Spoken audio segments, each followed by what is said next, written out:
সাল্লাম পেরেশান হয়ে যাবেন, অস্থির হয়ে যাবেন, তিনি নিজ হাতে আপনাকে আমাকে হাউজে কাউসারের পেয়ালা দান করবেন। সেই পেয়ালা কি আমরা পেতে চাই? সে হাউজে কাউসারের এক পেয়ালা পানি যদি পান করা হয় আর তার ক্ষুধা লাগবে না। সেই পেয়ালা তো তারাই পাবে যারা দুনিয়ায় ইফটিজিং করছে, যারা চাঁদাবাজি করছে, যারা টেন্ডারবাজি করে, যারা মানুষ হত্যা করে, যারা আয়না ঘরে মানুষ ঢুকায়, এরাই তো সেই জান্নাতে যাবে, তাই তো? না কারা যাবে তাইলে? আমরা কিন্তু ইবাদতের সংজ্ঞা ভুলে গিয়েছি। আমরা মনে করি কি আল্লাহ বলছেন লাকাদ খালাকনাল ইনসানা ফি আহসানি তাকওয়িম, মানুষকে সুন্দর করে সৃষ্টি করছে, তারপরে কি করছে ওয়া মা খালাকতুল জিন্না ওয়াল ইনসা ইল্লা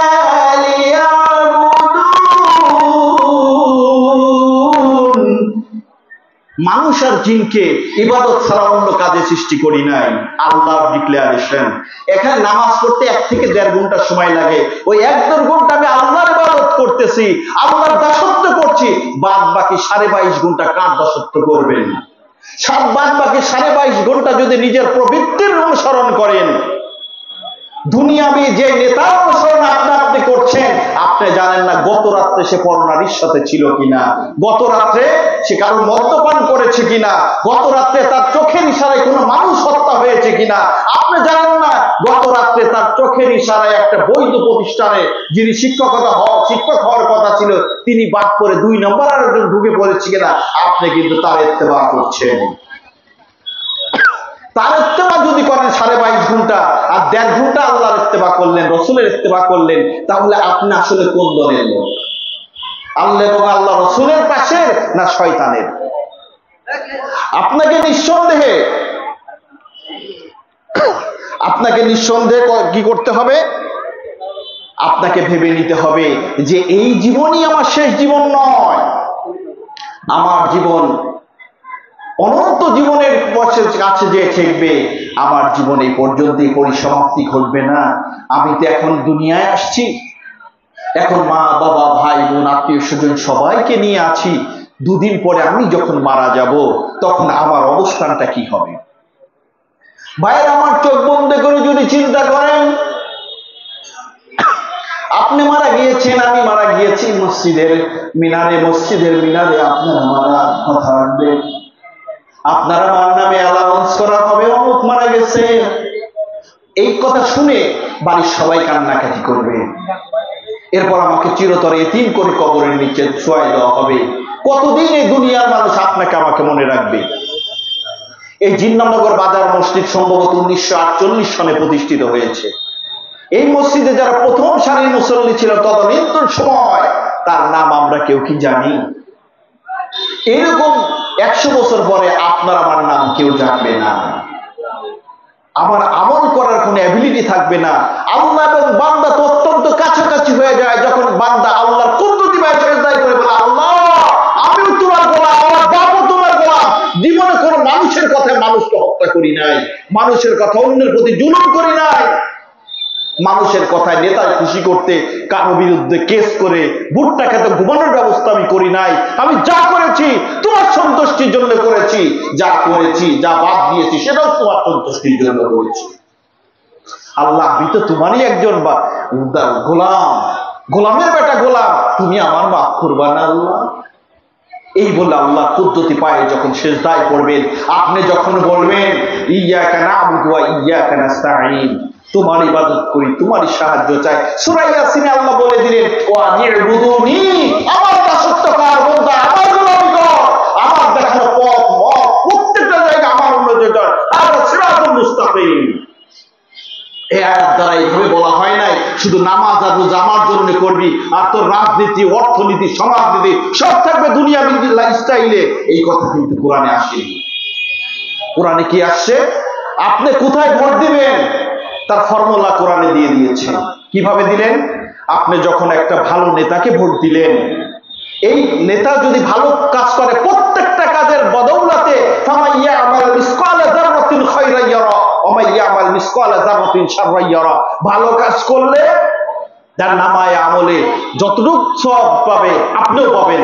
আর সেই নেতা যদি 2 নাম্বারই করে, চরিত্রহীন হয়, মদখোর হয়, গাঁজাখোর, ইয়াবাখোর, তারপরে মহিলাখোর, যাই হয় না কেন, এই জাতীয় যদি হয়, সে যতগুলো পাপ করবে প্রত্যেকটা পাপের আমল নামা আপনার চলে আসবে। সুতরাং সাবধান, এটা আমানত। আপনি কার পিছনে ঘুরছেন? আল্লাহ রাসূল বলেছেন, লা তাবদাউল ইয়াহুদা ওয়ান নাসারা, ইহুদি নাসারাদের সাথে মিশো না। আল্লাহ রাসূল যখন এই কথা বলেছেন, তখন যারা মুসলমান ছিল পিওর মুসলমান ছিল, যারা ইহুদি ছিল পিওর ইহুদি ছিল, যারা খ্রিস্টান ছিল পিওর খ্রিস্টান ছিল। এখন ইহুদি নাসারা লাগে না, আমাদের মুসলমানদের ভিতরে 80% মুসলমান বেঈমান। আদমশুমারিতে আসছে আপনার আমার নামের শুরুতে মুহাম্মদ আছে, শেষে উদ্দিন, হোসেন, হাসান, এই সব লেখা আছে আদমশুমারিতে। কিন্তু আল্লাহর খাতায় যদি মুসলমান হিসাবে নাম লেখাতে চাও, মুসলমান, কোরআনের বাইরে কোনো জীবন না। এই কোরআন হচ্ছে আমার জীবন, এই কোরআন হচ্ছে আমার মরণ, কোরআন হচ্ছে আমার বেঁচে থাকার অবলম্বন। কোরআনের বাইরে যখন মুসলমান যাবে, ওই মুসলমান আল্লাহ দুনিয়া দরকার নাই। আজকে আমরা মিলাদ পড়া মুসলমান হয়েছি, আজকে আমরা 40 খাওয়া মুসলমান হয়েছি, আজকে আমরা দাওয়াত খাওয়া মুসলমান হয়েছি, আজকে আমরা শুধু দাঁড়িয়ে টুপিওয়ালা মুসলমান হয়েছি। কিন্তু নৈতিক দিক দিয়ে, মানসিক দিক দিয়ে আমরা মুসলমান কতটুকু হতে পেরেছি? আমার বুকে হাত দিয়ে আমাকে প্রশ্ন করলে আমার জবান আমাকে বলে দিবে, মাথা বলে দিবে যে তুমি তোমার ভাইয়ের সম্পত্তি ঠকাইছো, তোমার বুড়া স্ত্রীর বোরকা পরাইছো, আর 18-19 বছরের মেয়েকে কলেজে পাঠাইছো, উন্না বাড়ি রেখে পাঠাই দিছো। সেই মেয়ে যে কলেজে কি করছে জীবনে খোঁজ নাও নাই। তোমার ছেলে স্টাইলে জ্বালায়, জিন্সের প্যান্ট আঁটুর কাছে সিঁড়ি নিয়ে পড়ে, কোনায় কোনায় গাঁজা খায়। এরপরে মানুষজন বিচার করতে গেলে তুমি আর তোমার স্ত্রী যা কান্নাকাটি করে বলো, আমার ছেলের মতো এমন সোনার ছেলে পুরো বাংলাদেশে নাই, অথচ তার মতো গাঁজাখোর নাই।